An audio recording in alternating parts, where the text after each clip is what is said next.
আসসালামু আলাইকুম, আশা করি আপনারা সবাই ভালো আছেন। আজকের ভিডিওতে আমরা একটু জানার চেষ্টা করব যে আমরা যে শুনি যে শেয়ার মার্কেটে অধিকাংশ মানুষই লস করে বা অধিকাংশ মানুষই হচ্ছে প্রফিট নিয়ে বের হতে পারে না। আসলে তারা কেন এই শেয়ার মার্কেটে এসে লস করে, যেখানে শেয়ার মার্কেট থেকে একটু সময় দিলে, একটু পড়াশোনা করলে বা প্রফিট বের করা আসলে খুব একটা কঠিন হয় না। এরপরও আমরা দেখি যে ম্যাক্সিমাম মানুষ আসলে লস করে। তো এইটা নিয়ে যখন আমরা একটু ঘাটাঘাটি করতে গেলাম, তখন আমরা বেশ কিছু কারণ খুঁজে পেয়েছি। শুধুমাত্র যে বাংলাদেশের মানুষই লস করে এরকম না, সারা ওয়ার্ল্ড ওয়াইড এর মানুষই লস করতেছে। কারণ তারা যখন শেয়ার মার্কেটে আসে তখন কিন্তু তারা আসলে শেয়ার মার্কেট সম্পর্কে ওইভাবে জেনে বুঝে আসলে কখনোই আসে না। ভালো রিটার্নের আশায় বা কয়েকদিনের জন্য টাকাটাকে একটা সেফ জায়গায় রাখার জন্য আপনি শেয়ার মার্কেটে আসতেছেন। এই যে আপনি কোনো কিছু না জেনে, কোনো কিছু না বুঝে এই যে শেয়ার মার্কেটে আসতেছেন, এই আশাটাই হচ্ছে বেশিরভাগ মানুষের লস করার কারণ। এখন এগুলোকে যদি আমি পার্ট বাই পার্ট ভাগ করি, এখন আমরা একটা শেয়ার বাই করব বা কিনবো। আচ্ছা, এইটার কিছু এক্সাম্পল আপনাদের সাথে আমি একটু শেয়ার করি। ঠিক আছে, আপনারা খুব ভালোভাবে বুঝবেন এগুলো হচ্ছে মার্কেট স্ট্রাকচারের একটা অংশ। আচ্ছা, আসেন আমরা একটু দেখি যে ফার্স্টে আমরা চলে আসি। ধরেন এই যে এটা হচ্ছে জেমিনি সি। জেমিনি সি তে যদি লক্ষ্য করেন, জেমিনি সি চার্টটাকে যদি আমরা ছোট করে নিয়ে আসি, তাহলে দেখবেন যে জেমিনি সি তে বেশ কিছু জায়গা আছে যেগুলোকে আমরা সাপোর্ট হিসাবে অনার করি। ঠিক আছে, এটা একটা জায়গা। এই যে লাস্ট যেখান থেকে পুল ব্যাক করেছে, যেখানে সাপোর্ট নিয়ে উপরের দিকে উঠেছে, এইটা একটা জায়গা। তারপরে যদি আমরা একটু দেখি যে হ্যাঁ, এই যে এই পয়েন্টটা, এটা একটা জায়গা। দেখেন এখানে একবার বাধা পেয়েছে, এই পয়েন্টে আসলে জায়গা না, এইটা আসলে জায়গা। এখানে একটা সাপোর্ট রেঞ্জ ছিল, এটা একটা জায়গা। ঠিক আছে, নতুন করে যখন এইটা কারেকশনের পরে যখন সাপোর্ট নিল, তখন এই জায়গাতে সাপোর্ট নিয়েছিল। যখন এই জায়গাতে সাপোর্ট নিল, ঠিক এই পয়েন্টে দেখেন, আমি আমার স্ক্রিনে যতটুকু দেখা যাচ্ছে, এইটুকুর ভেতরে প্রিভিয়াস কোনো সাপোর্ট ছিল? এক নাম্বার কোশ্চেন, প্রিভিয়াস কোনো সাপোর্ট ছিল? তো হচ্ছে না, এই জায়গাতে প্রিভিয়াস কোনো সাপোর্ট ছিল না, এটা একটা নতুন সাপোর্ট এরিয়া। সো নতুন সাপোর্ট এরিয়াতে যখন আমি হিট করলাম, এখন ঠিক আছে, এই তাহলে আমরা এই চার্টটাকে একটু ভালো করে বোঝার চেষ্টা করি। আ- আরো নিচে অনেকগুলো সাপোর্ট রেঞ্জ আছে। কোভিড এর সময় ফ্লোর প্রাইসে ছিল, এই জায়গাটাতে সাপোর্ট নিয়েছে, এখানে সাপোর্ট নিয়েছে, এখানে সাপোর্ট নিয়েছে, এখানে সাপোর্ট নিয়েছে, এটসেট্রা এটসেট্রা এটসেট্রা। আমার অনেকগুলো সাপোর্ট আছে, অনেকগুলো রেজিস্ট্যান্স আছে, সেটা আছে। এখন আপনি জেমিনি সি কিনবেন, প্ল্যান করেছেন যে আপনি জেমিনি সি কিনবেন। আচ্ছা, এই জেমিনি সি আসলে কোন জায়গায় কিনতে হবে, এর সাথে যদি আমি অ্যাড করতে চাই যে আপনার শেয়ার কেনার উদ্দেশ্য আসলে কি। সো এই দুইটা পয়েন্ট একটা আরেকটার সাথে সম্পর্কিত। ঠিক আছে, একটা কি, একটা হচ্ছে আমি কখন একটি শেয়ার কিনবো বা কোন শেয়ারটা কিনবো এবং কখন কিনবো, এবং আমি যে শেয়ারটা কিনতেছি এই শেয়ারটি কেনার উদ্দেশ্যটা কি। এই দুইটাকে ক্লিয়ার হওয়া লাগবে। একটা উদ্দেশ্য হতে পারে যে আমি এখান থেকে যদি দুইটা উদ্দেশ্য বের করতে চাই, এক নম্বরে হতে পারে যে আমি এখানে ট্রেডিং করব। ম্যাক্সিমাম মানুষের উদ্দেশ্যই থাকে হচ্ছে ট্রেডিং। শুধু তাই না, আজকে কিনবো, কালকেই প্রাইস বেড়ে যাবে, তারপরের দিন প্রাইস যখন আমি সেল দেবো, আমি সেল দিলে প্রাইস আর বাড়বে না, এটা কারেকশনে চলে আসবে, আমি আবার এই পয়েন্টে কিনবো, আবার প্রাইস বাড়বে আবার। এই যে একটা চিন্তা ভাবনা যে আজকে কিনলে কালকেই প্রাইস বেড়ে যাবে, এইটা আসলে সম্ভব না। তারপরও অনেক মানুষের ধারণাই হচ্ছে এইটা, এইটাকে আমি ট্রেডিংও বলবো না, এটা ট্রেডিং না। আচ্ছা, যদি আমি ধরেই নেই যে এইটাই ট্রেডিং, এটা আসলে ট্রেডিং না, আমি শুরুতেই বলে নিয়েছি, তারপরে ধরলাম যে এইটাই ট্রেডিং, তাহলে যেই জায়গাতে শেয়ারটা কেনা দরকার সেই জায়গা থেকে আমি কিনতেছি। ঠিক আছে, আরেকটা কি আছে, ইনভেস্টমেন্ট। ঠিক আছে, ইনভেস্টমেন্ট ইনভেস্টমেন্ট যারা করে তারা আবার কি করে, স্টকের ভ্যালুয়েশন করে, স্টকের ভ্যালুয়েশন করে, বিভিন্ন ধরনের ফান্ডামেন্টাল স্টাডি গুলো নিয়ে স্টকের ভ্যালুয়েশন করে। সো যারা এই স্টকের ইনভেস্টমেন্ট করে বা যারা ভ্যালুয়েশন করতে চায়, তারা দেখবেন আবার হচ্ছে আমরা যে এই টেকনিক্যাল অ্যানালাইসিস যেগুলো করি, এই ট্রেডিং এর জন্য টেকনিক্যাল অ্যানালাইসিস আমরা যেগুলো করি এগুলোর বিপক্ষে। তারা এগুলোকে আবার পছন্দ করে না, তারা বলে যে এটা it's a West of time. আচ্ছা, ভালো কথা, it's a West of time, but তারা ইনভেস্টমেন্টের জন্য ওই কোম্পানিটাকে স্টাডি করতেছে। এখন যে প্রাইস রেঞ্জ আছে, এই প্রাইস রেঞ্জকে তারা স্টাডি কখনোই করতেছে না। যদি তারা স্টাডিটা করতো, তাহলে বলেন যে এই যে Gemini food, Gemini sea food, ধরলাম যে তার এইখানে বা এই পয়েন্টে বাই করার কোনো সুযোগ আছে কিনা অ্যাজ এ ইনভেস্টর। এই যে এই পয়েন্ট, আপনি যদি অ্যাজ এ ইনভেস্টর হন, একজন ভ্যালু ইনভেস্টর হন, এবং আপনি ফান্ডামেন্টাল অ্যানালিসিস নিয়ে খুব ভালো পড়াশোনা করেন, তাহলে এই যে প্রাইস জোন, যে প্রাইসটা ছিল হচ্ছে 395, 390 থেকে শুরু করে 512 টাকা, এই যে অ্যারাউন্ড 100 টাকার যে একটা, মোর দেন 100 টাকার একটা গ্যাপ, এই গ্যাপে প্রাইসটা অনেক দিন ছিল। এবং সেটার সময়কাল যদি আমরা দেখতে চাই, তাহলে দেখবো যে অ্যারাউন্ড, এটা আমরা দেখতেছি, এটা হচ্ছে 13ই এপ্রিল থেকে শুরু করে অ্যারাউন্ড 13ই নভেম্বর, 13ই এপ্রিল, মানে অ্যারাউন্ড 1 বছরের মতো এই প্রাইসটা এই জায়গাতেই আপ ডাউন করেছে। তাহলে একজন ভ্যালু ইনভেস্টর বা যিনি ফান্ডামেন্টাল অ্যানালাইসিস করে অনেক কিছু দেখে এই শেয়ারটাতে ইনভেস্ট করতে আসবেন, উনি কি এই জায়গাতে ইনভেস্ট করবেন? চিন্তা করেন তো, এখানে আসলে ইনভেস্ট করবে না। তারপরও আমি দেখেছি অনেকে ভালো ফান্ডামেন্টাল অ্যানালাইসিস নলেজ রাখেন, কিন্তু তারা এই জায়গাতে বাই করতেছেন। এবং উনি জানেন যে ওনার যে নলেজ আছে, সেই নলেজ অনুযায়ী এই জায়গাতে আসলে বাই করাটা ঠিক না, বাট উনি আবেগ তাড়িত হয়ে এখানে বাই করতেছেন। ওকে ফাইন, বাই করতেছেন, বাট এখানে যখন বারবার রেজিস্ট্যান্স হিট করতেছে, উনি আবার সেলও দিচ্ছেন না। হ্যাঁ, আপনি এখানে বাই করছেন, বা 427 টাকায় বাই করছেন, শেয়ার প্রাইসটা 490 টাকায় উঠে গেছে, আপনি 50 টাকা পেয়ে গেছেন 400 টাকার ভেতরে। তার মানে মোর দেন অ্যারাউন্ড 12%-এর মতো আপনি পেয়ে গেছেন কিন্তু অল্প সময়ের ভেতরে। তাহলে আপনি কেন এখানে সেল করতেছেন না? কেন? তো বড় বড় রেড ক্যান্ডেল আসতেছে, এবং এইখানে ডবল টপ ক্রিয়েট করছে। এখানে এই যে ডবল টপ, এই ডবল টপ কি ফান্ডামেন্টালের ভাষা ভাই? আপনি বলেন, এই ডবল টপ কি ফান্ডামেন্টালের ভাষা? না, এই ডবল টপ কিন্তু টেকনিক্যালের ভাষা, তাই না? তার মানে আপনাকে আপনার উদ্দেশ্যটা ক্লিয়ার থাকতে হবে, যে আমি আসলে শেয়ারটা কি উদ্দেশ্যে কিনতেছি, সেই উদ্দেশ্যে কেনার জন্য আসলে প্রপার জায়গাটা কোনটা। যেমন একজন টেকনিক্যাল অ্যানালিস্ট যিনি মূলত সুইং ট্রেডিং করেন, সুইং ট্রেডিং বা শর্ট টার্ম ট্রেডিং করেন, মোমেন্টাম ট্রেডিং করেন, তো এই সুইং ট্রেডিং বা মোমেন্টাম ট্রেডিং যারা করেন, তারা এই জায়গাতে কিনতে পারেন, কিনে তারা এই জায়গাতে সেল করে দিবেন, কারণ তিনি অ্যারাউন্ড, এবং যারা মোমেন্টাম ট্রেডিং করেন তারা 10% আশা কখনোই করে না। তারা চিন্তা করে 5 থেকে 7% হয়েছে, ওকে ফাইন, সেল ইট, আবার কিনবো। আবার 5 থেকে 7% হয়েছে, ওকে, সেল ইট, আবার কিনবো। তারা ওইভাবে কিনে, এবং তারা 1 মাসের মধ্যে একবার থেকে দুইবার টাকাটাকে রাউন্ড অফ ফিগারে ঘোরানোর চেষ্টা করে। In case of in case of যদি তারা দেখে যে তারা আটকা পড়ে যাচ্ছে, তারা একবার স্টপ লস নিয়ে বের হয়ে যায়। একবার স্টপ লস নিয়ে তারা বের হয়ে যায়, তারা আর ওখানে থাকার প্ল্যানও করে না, যে না, আমি এখানে আর থাকবো না। তাহলে এক্স্যাক্টলি, তার মানে এখানে বাই করে যারা আটকে গেছে, জেমিনি সি ফুডের যারা এই পজিশনে বাই করে আটকে গেছে, তাদের আসলে কোনো কিছুই ঠিক ছিল না। না তারা ফান্ডামেন্টালি স্ট্রং ছিল, যে ফান্ডামেন্টাল অ্যানালাইসিসও করে নাই, টেকনিক্যাল অ্যানালাইসিসও করে নাই, সামহাও তারা শুনছে এই শেয়ারটা 600 টাকা, 700 টাকা, 800 টাকা, 1000 টাকা পর্যন্ত যাবে। ওই ধান্দায়, ওই আশাতেই তারা বসে আছে, অ্যাজ এ রেজাল্ট এটা পড়ে গেছে। এবং এইটার ভিতরে ডিভিডেন্ড ছিল, ডিভিডেন্ডের অ্যাডজাস্টমেন্ট ছিল, অ্যাসেট ছিল, আপনারা বলবেন, আই নো দ্যাট। বাট তারপরও এটার ওই সময়কার প্রেক্ষাপটে চার্টের ভেতরে কিন্তু এই সেল প্রেসার গুলো বা সেল সিগন্যাল গুলো ছিল, যেগুলো আমরা পেয়েছি। ওকে ফাইন, এই পয়েন্টে আসি, এটা কোনো স্ট্রং সাপোর্ট জোন ছিল না। এইটাকে আমরা, এই যে সাপোর্ট জোন, এটা টেকনিক্যালের ভাষা, তাই না? এখানে আসলো, আসার পরে এখানে এসে থামলো, থামার পরে এইটা এখান থেকে পড়ে গেল।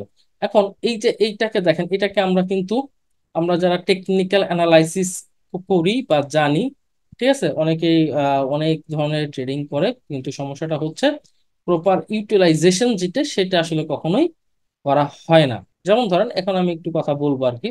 ধরেন এই যে বক্সটা আমরা ড্র করছি, এই বক্সটাকে যদি আমরা এখন এরকম করে আঁকাই, এই তো ব্যাপারটা, এটাই তো হবে ব্যাপার, ঠিক না? এই যে একটা টপ, এটা একটা টপ, এটা একটা টপ। সো আমরা ধরলাম এই টপটা উপরের দিকে উঠে গেছে, এইটা তার নিচে এসেছে। তাহলে অ্যারাউন্ড যদি বক্সের সাথে সাপেক্ষে আমরা চিন্তা করি, তাহলে ইটস এ বক্স। বক্স না বলে আমরা এখানে বলবো ট্রিপল টপ, যেটা আমরা অনেকেই যারা টেকনিক্যাল অ্যানালাইসিসের সামান্যতম কোনো কোর্সও করেছেন, তারা এইটা সম্পর্কে ভালো ধারণা রাখে যে ইটস এ ট্রিপল টপ। এটা একটা টপ, এটা একটা টপ, এইটা একটা টপ। এখন আপনি বলতেছেন যে আমি ভালো ফান্ডামেন্টাল অ্যানালাইসিস করতে পারি, কারণ ফান্ডামেন্টাল অ্যানালাইসিস করা অনেক টাফ জিনিস। আমি পার্সোনালি মনে করি যে fundamental analysis, proper fundamental analysis is a tough thing. এখানে অনেক কিছু পড়া লাগে, অনেক ডাটা দেখা লাগে, অনেক কিছু দেখা লাগে। সেই তুলনায় টেকনিক্যাল অ্যানালাইসিস করা অনেক সহজ জিনিস। আচ্ছা, যদি টেকনিক্যাল অ্যানালাইসিস করা সহজ জিনিস হয়, এখানে তিনটা টপ আছে, আর এইটা হচ্ছে নেকলাইন। এখন আমি কিন্তু জানি না যে এই প্যাটার্নটা অ্যাক্টিভ হবে কিনা, এই প্যাটার্নটা অ্যাক্টিভ হবে কিনা। যখন আমি এই প্যাটার্নটা দেখতেছি, আমি এই প্যাটার্নটা দেখতেছি যেখানে তিনটা টপ হয়ে গেছে, আমি যদি দেখি এইটা, এইটা, এইটা, যদি আমি ট্রিপল টপ নাও দেখি, কোনো সমস্যা নেই। এটা হাই, এটা তো অস্বীকার করার কোনো সুযোগই নাই। এটা হাই, এইটা লোয়ার হাই, যদি আপনি এক্স্যাক্টলি বলেন এইটাও লোয়ার হাই। তার মানে এই হাই, এটা টপ হাই, এই থেকে এই হাইটা আরো নিচে, এটা আরো নিচে। এইটা একটা ট্রেন লাইন ক্রিয়েট করছে, যেটা নিচের দিকে পুল ব্যাক করতেছে, যার একটা নেক লাইন আছে। এবং এই নেক লাইনটা যখন ভেঙে যাবে, তার মানে আপনার ট্রেডিং প্ল্যানে থাকা লাগবে যে এই নেক লাইনটা যদি না ভাঙে, যদি আপ ট্রেন্ডের দিকে যায়, তাহলে আমার প্ল্যান কি হবে। আর যদি এটা ভেঙে যায়, তাহলে আমার প্ল্যান কি হবে। তার মানে আমার দুইটা প্ল্যান থাকা লাগবে প্রত্যেকটা ট্রেডিং প্ল্যানে। Plan A and plan B থাকা লাগবে। যদি ভেঙে যায় তাহলে কি প্ল্যান হবে, আর যদি না ভাঙে তাহলে কি প্ল্যান হবে। এখন যখন আপনার ভেঙে গেছে, ভেঙে গেছে এবং আপনি এখানে অনেক টাকা ইনভেস্ট করে ফেলেছেন এই জায়গাতে, বা এই জায়গাতে এখন হঠাৎ করে এতটাই পড়ে গেল যে আপনি যদি এইখানে সেল না দেন, বা এইখানে যে স্টপ লসের মার্কটা ছিল এটা ছিল 3%, বাট এতটাই পড়ে গেছে যে এটা 4 থেকে 5% বা 10% হয়ে গেছে। ধরে নিচ্ছে, আই ডোন্ট নো, যে এটা মাপলে পরে বোঝা যাবে যে আসলে অ্যাকচুয়ালি কত পার্সেন্ট হয়েছে। সো এটা 10% হয়ে গেছে, এটা আপনি ধরতেছেন। এখন আপনি চাচ্ছেন যে এখন আপনি সেল দিবেন না। ওকে ফাইন, আমরা একটা জিনিস জানি, টেকনিক্যাল অ্যানালিসিস কমন একটা জিনিস। সেই জিনিসটা কি, যে যে কোনো একটা সময় যেটা সাপোর্ট ছিল, কোনো একটা সময় যেটা সাপোর্ট ছিল, এইটাকে কোনো ট্রেন্ড যদি ভেঙে ফেলে, তাহলে সেটা আবার তার কাছে ফেরত যায় অ্যাজ এ রিটেস্ট করার জন্য, অ্যাজ এ রিটেস্ট করার জন্য। তবে অ্যাকচুয়ালি যদি ওই পয়েন্টও না যায়, তার কাছাকাছি পর্যন্ত গিয়ে সে থামে। এখন দেখেন, আমি যদি এটা জানি, সেম জিনিস কিন্তু আমার এখানেও হয়েছে, যে এটা ভেঙে গেছে, তারপরে সেটা নিচে নেমেছে, তারপরে একটা সময় পরে, কিছুদিন পরে সেটা আবার ওই জায়গায় গিয়েছে, এবং এমন একটা জায়গায় যে সে ব্যাক করেছে, যেখান থেকে আসলে এই লেভেলে যদি কেউ কিনে আটকে যায়, তার সেল করার সুযোগ এখানে ছিল, তার সেল করার সুযোগ এখানে ছিল। সে এখানে সেল করবে, সে এখানেও সেল যদি না কমে তা না করে, তাহলে তার ফান্ডামেন্টাল অ্যানালাইসিস করারও কিছু নাই, টেকনিক্যাল অ্যানালিসিসের নলেজও তার নাই। ঠিক আছে, সে আসলে চার্ট খুইলাই দেখে না। তার মানে আমাদের প্রতিদিনের স্টক মার্কেটের একটা রুটিন যেটা আছে, যারা স্টক মার্কেটে কন্টিনিউয়াসলি বাই সেল করতে থাকে। আমি যদি লং টার্ম ইনভেস্টর হই, লং টার্ম, আচ্ছা কিনেছি 5 বছর 7 বছর, ঠিক আছে, দেখলাম না, আজকে বিজি আছি দেখলাম না, কালকে বিজি আছি দেখলাম না, 1 মাস দেখলাম না, সমস্যা নাই। বাট যারা চিন্তা করে যে আমি রেগুলার বাই সেলের ভেতরে থাকবো, বা যে লোকটা এই হিস্ট্রিক্যাল হাই, দেখেন জেমিনি সিপির এটা হিস্ট্রিক্যাল হাই, তো এই হিস্ট্রিক্যাল হাইতে যে ব্যক্তিটা এটা বাই করেছে বা যিনি কিনেছেন, ওনার উচিত রেগুলারলি ওনার পোর্টফোলিওটা সবসময় চেক করা। উনি সেটা করেন না, তার মানে ওনার না টেকনিক্যাল অ্যানালাইসিস করার যোগ্যতা আছে, না ফান্ডামেন্টাল অ্যানালাইসিস করে শর্ট টার্ম ট্রেডিং করার যোগ্যতা আছে। ওনার জন্য হচ্ছে লং টার্ম ট্রেডিং। আর যিনি লং টার্ম ট্রেডিং করবেন, উনি কি জেমিনি সি ফুড বাই করবে? ওনার জন্য কি আছে? ওনার জন্য আছে বেশ কিছু মাল্টিন্যাশনাল স্টক, রিনোন যে ফান্ডামেন্টাল স্টক গুলো আছে, স্কয়ার ফার্মা এটসেট্রা এটসেট্রা, এরকম যে রিনোন যে ফান্ডামেন্টাল স্টক গুলো আছে, ওগুলোতে যাবে। ব্যাট বিসির মতো স্টক, জিপির মতো স্টক, ওখানে যাবে। ওখানে যে উনি বছরের পর বছর বসে থাকবে, ওকে ফাইন, তারপরে এক সময় প্রাইস গেইন হলে হবে। তাছাড়া উনি ডিভিডেন্ড দিয়ে জিনিসটাকে এনজয় করতে থাকবে। তো এটা হচ্ছে ইনভেস্টরের প্ল্যান, তাই না? তো উনি যেহেতু ইনভেস্টরের প্ল্যান হলে এখানে কেউ আসবে না, জেমিনি সিফিউচে কেউ আসবে না। ঠিক আছে, সে যত ভালো ডিভিডেন্ডই দেখ না কেন। ঠিক আছে, সো এখান থেকে উনি সেল না করার কারণে এইটা পুনরায় আবার এই জায়গার সাপোর্টটা ভেঙে নিচে পড়ে গেলেন। Okay fine. তাহলে আরেকটা লোয়ার হাই ক্রিয়েট করলো, আবার এখানে এসে দেখেন, তাহলে এইখানে যেটা সাপোর্ট ছিল এটা ভেঙে এটা পরবর্তী রেজিস্ট্যান্স হবে। সাপোর্টটা ভেঙে নিচে পড়ে গেছে, তাহলে এইটা আমার পরবর্তী রেজিস্ট্যান্স। আচ্ছা, এই পয়েন্টটা শুরুতে আমি বলেছি এটা কোনো ভ্যালিড সাপোর্ট পয়েন্ট নয়। এটা ভ্যালিড কোনো সাপোর্ট পয়েন্ট নয়, এটা একটা জোন যেখানে সে থেমেছে। এবং যদি আমরা এটাকে হিসাব করি তাহলে দেখবো এখানে আসলে অনেক লেখা হয়ে গেছে। আমি এগুলোকে ডিলিট করে দিচ্ছি। Okay fine, click delete. So আমি যদি এগুলোকে হিসাব করি তাহলে বলছি এটা যদি নেকলাইন হয়, ঠিক আছে, এই যে আসলো, এই যে আসলো, এটা 100% জোন। আমি যদি নেকলাইন বরাবর ধরি, নেকলাইন বরাবর যদি ধরি, তাহলে এটা হচ্ছে 61%, এটা ছিল 100%। তো এই জোনের ভেতরে এসেই থামবে, এইটা একটা স্বাভাবিক নিয়ম ছিল। নাম থামার পরে এইখানে আবার ছোট্ট একটা ছোট একটা অ্যাকুমুলেশনের মতো হয়েছে। ছোট পর্যায়ের অ্যাকুমুলেশন, এখান থেকে একটু যাওয়ার জন্য একটা অ্যাকুমুলেশনের দরকার, সেটা হয়েছে। ঠিক আছে, এটা কোনো বড় অ্যাকুমুলেশন না, এটা ছোট অ্যাকুমুলেশন হয়েছে। অ্যাকুমুলেশন করার পরে এইখানে এসে এটা বাধা পেয়েছে অ্যাজ পার ট্রেন্ড বা ট্রেন্ড লাইন অনুযায়ী সেটা এটা করেছে। Okay fine. তার মানে আমার কথা ছিল যে এইটা যেহেতু শক্ত কোনো সাপোর্ট জোন নয়, তার মানে এইটাকে ব্রেক করে উপরে যাওয়াটাও শক্ত কোনো ব্রেকআউট নয়, কারণ এই পজিশনটাতে আমার অনেক অনেক রেজিস্ট্যান্স পয়েন্ট আছে। আমি যে এগুলো টপ গুলোকে সুন্দরভাবে মিলাই, বা আমরা জানি যে একটা সিঙ্গেল লাইন কখনোই রেজিস্ট্যান্স হতে পারে না, বা একটা সিঙ্গেল লাইন কখনোই সাপোর্ট হতে পারে না, একটা জোন হয়। তো আমি যদি এইটাকে জোন ধরি, এটাকে জোন ধরি, এখান থেকে এসে পড়ে গেছে, এটাকে জোন ধরি, তাহলে এটা একটা জোন। এখানে এসে আবার দেখছি আমি বাধা পাচ্ছে, কয়েকদিন একই প্রাইস রেঞ্জে ঘোরাঘুরি করতেছে। সো একই প্রাইস রেঞ্জে ঘোরাঘুরি করলে স্বাভাবিক নিয়মে এখানে আমরা একটা ডারভাস বক্সের কনসেপ্ট পাই। সো ডারভাস বক্স আমরা ড্র করলাম, ড্র করার পরে এটা ডারভাস বক্সের লো ভেঙে নিচে পড়ে গেল উইথ দ্য রেড কিন্তু পরপর ফল্ট হলো। তারপর একটা সুযোগ ছিল আমাকে এখানে সেল করে, আমি সেখানেও সেল করে নেই। আবার নামতে নামতে এখানে চলে এসেছে এই পয়েন্টে। এখন যদি আমি হাই হুতাশ করি, তাহলে তো আমি তো নিচে নেমেই গেছি, এখন আর হাই হুতাশ করে কোনো লাভ আছে?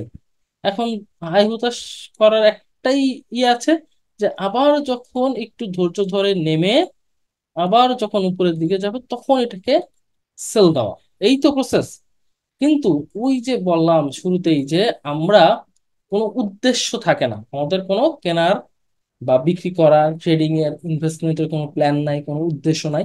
আমরা আমাদের মতো ইচ্ছা মতো শেয়ার কিনতেছি, ইচ্ছা মতো শেয়ার বেচতেছি, কোনো প্ল্যান নাই, কোনো কিছু না। লস হলে হাই হতাশ করি, সব কিছু মার্কেটের দোষ, বাট নিজের কোনো দোষ নেই। আমরা কখনোই নিজের দোষটাকে চোখে দেখি না, এই কারণেই আমরা মূলত মার্কেটে লস করি।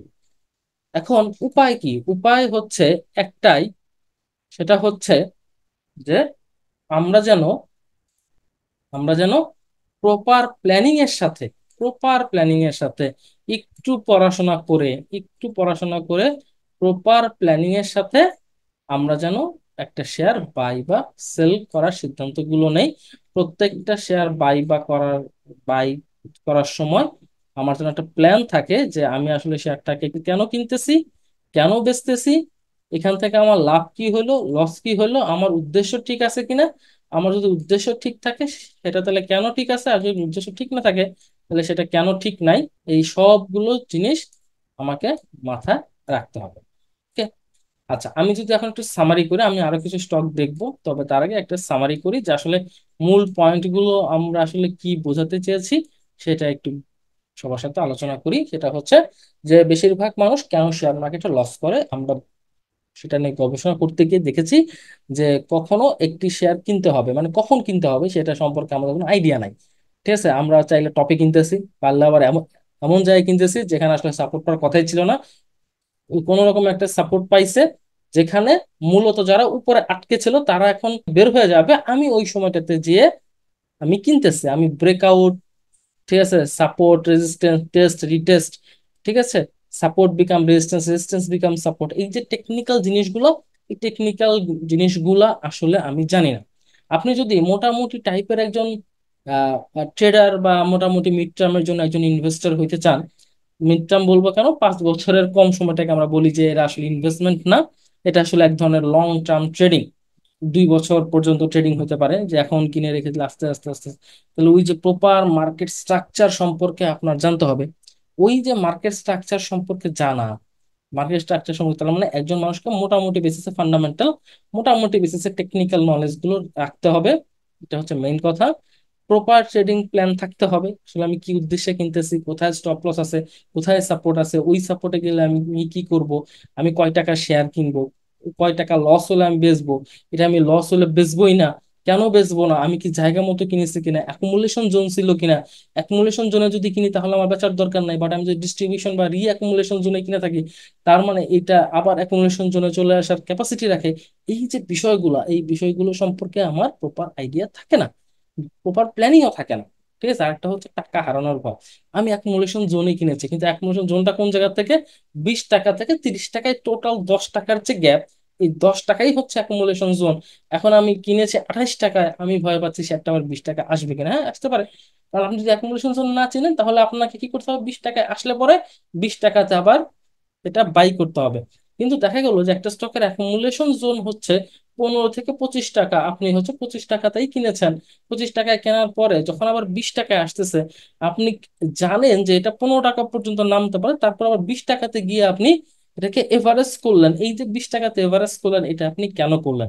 তার মানে এভারেজ করার জন্য কিন্তু আমার প্রপার নলেজের দরকার আছে। এই জিনিসগুলো আমরা কখনোই মাথায় রাখি না, টাকা হারানোর ভয়ে হোক বা নিজেদের নেগলিজেন্সির কারণে হোক, এটাই হয়। আচ্ছা আসেন, একটা সিপালের একটা শেয়ার আমি দেখবো। সিপাল, এখানে দেখেন, এটা কি, টেকনিক্যালের ভাষায় যদি বলি, it's a symmetrical triangle. Symmetrical triangle মানে কি? সিমেট্রিক্যাল ট্রায়াঙ্গেল মানে এইটাতে চলমান যে ট্রেন্ডটা আছে, সেই ট্রেন্ডটাই পরবর্তীতে কন্টিনিউ করবে। ওকে ফাইন, ওকে, করতে পারে। তার মানে এখান থেকে এইটার যে উচ্চতা, ব্রেক ব্রেক ডাউন করার পরে এখান থেকে 61% বা 100% জোন, এই পর্যন্ত এসে এটা থামবে। ওকে, এটাই তো, তার মানে এখানে এসে থামছে, দেখেন। মাঝখানে যেটা ট্রেন্ড ছিল, এটা আপনাকে প্রফিট দিছে, এই যে বললাম যে ভেঙে গেলে আবার রিটেস্ট করে এখানে কিনছেন, এখানে কিনছেন, এখানে আবার কিনে এভারেজ করছেন, এখানে আবার এভারেজ করছেন, এভারেজ করতে করতে প্রাইস এখন এই প্রাইজের সমান আপনার বা কাছাকাছি, 2-3% রেখে আপনি এখানে লস দিয়ে বের হয়ে যেতে পারবেন। কিন্তু আপনি আর আবেগী মন এখানে আপনাকে সেল করতে দিচ্ছে না, যার কারণে আপনাকে পরে আবার এখানে চলে আসতে হলো। এইটা এখন পর্যন্ত রিট্রেসটা করে নাই। এইখানে আমরা যদি একটু নজর দেই, আচ্ছা এই যে পয়েন্টটা, এইটা, এই থেকে এই তো পয়েন্ট, তার মানে এইটা মোটামুটি ভ্যালিড সাপোর্ট বলা যায়, তাই না? মোটামুটি ভ্যালিড সাপোর্ট বলা যায়, বাট এখানে যখন রিট্রেস করে কারেকশন নিল, আমি ট্রেন্ড লাইনে ড্র করেছি, ট্রেন্ড লাইনটা ভেঙে পড়ে গেছে। সো আবার এখানে আবার রিটেস্ট করছে, এখানেও আমার সুযোগ ছিল বিক্রি করার, আমি বিক্রি করলাম না, ওই যে আবেগী মন, অথবা আমি সব জানি, জানি কিন্তু মানি না, এই কারণেই এটা হয়েছে। এখন আবার এখানে চলে এসেছে, আমি মনে হয় এই পয়েন্টে থাকতে গেলে একটা মাসের চার্টে নিয়ে ভিডিও করে বলেছিলাম যে এই শেয়ারটা আবার 40 টাকা 50 টাকার রেঞ্জে চলে আসবে, 50 টাকার ঘরে চলে আসবে। তখন এই ভিডিও এই চ্যানেলে আছে, আমার অ্যানালিসিসটা সঠিক ছিল। ঠিক আছে, এইটাই হচ্ছে মেন কথা। আপনার আবেগ দিয়ে কখনোই মার্কেট উঠবে না, মার্কেট তার গতিতেই চলবে, মার্কেট তার নিয়মেই চলবে, কিন্তু আপনি এখানে যে চাপা দিতেছেন, এই চাপায় কখনো শেয়ার মার্কেট ঘুরবে না, আপনার সেই সুযোগটাও নাই। তার মানে এখানেও আমাদের গ্যাপ ছিল। আবার দেখেন, ফান্ডামেন্টাল একটা শেয়ার জিবি, এই যে পয়েন্টটা ছিল, এইটা ছিল তার হিস্ট্রিক্যাল লোর মধ্যে অন্যতম। এই দামে, এই দামে 229 টাকা, 229 টাকা রেঞ্জে জিবি মানুষ কখন পাইছে?